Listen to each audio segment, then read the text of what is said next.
Good evening, everybody. Okay, I got everything right. It's been a little while.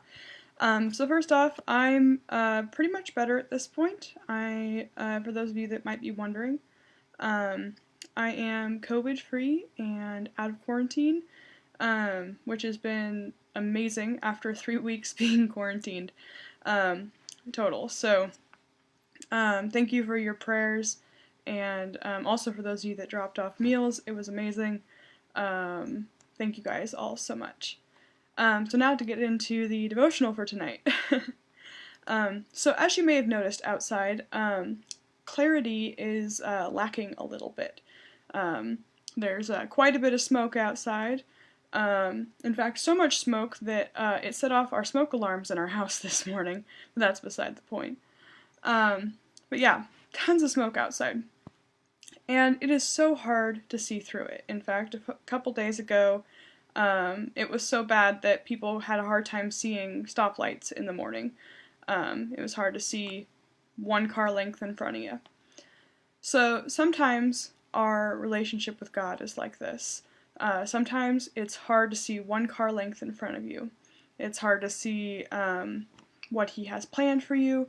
And this can be exceptionally difficult when there's lots of stuff around us, lots of smoke around us.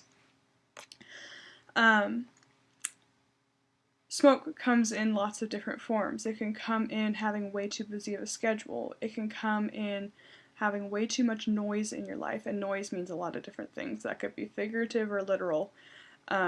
Just constantly surrounding yourself with everything except prayer, study, all of that. And it can be super hard, I know, to make time for all those things.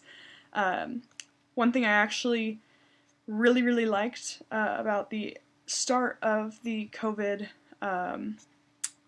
quarantine for myself was the fact that despite me being sick, life slowed down dramatically. I had suddenly had an excuse to sit on my butt and do absolutely nothing. And that left lots of time to pray, to reflect, and to listen to what I should be doing. The same thing was true, I think, when we first stepped into this pandemic. While life was a little bit chaotic and figuring out what we're going to do and what new normal looks like, there was also that brief period where all of a sudden life was a little less busy because you couldn't leave the house unless you absolutely have to.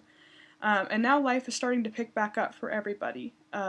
Even though we're still under precautions and all that, it's almost made it more difficult because as we go back to work and go back to some social activities and stuff, we have to follow all of these rules and regulations, and there's just a lot of anxiety that comes with that. So my challenge for you guys today, and for myself, because every challenge I pose is for all of the above, is to remember to set some time aside. As we have all this chaos going on, we have these fires, we have COVID, we have everything going on. Set some time aside. It doesn't matter if you are working, if you're just a stay-at-home, if you're retired, even if you're an evacuee. Take that time. Doesn't need to be a ton of time, although the more time the better. But take a little bit of time and set it aside to breathe. Settle that anxiety and let God calm you. Kind of an interesting fact, this is a little bit of a side note. I saw an interesting thing online the other day about how smoke can trigger anxiety. It can, just the smell of it can trigger anxiety because humans in biological function world, it triggers our fight or flight reflex, because generally we try to avoid smoke, because what comes with smoke? Fire equals danger. We tend to run away from danger.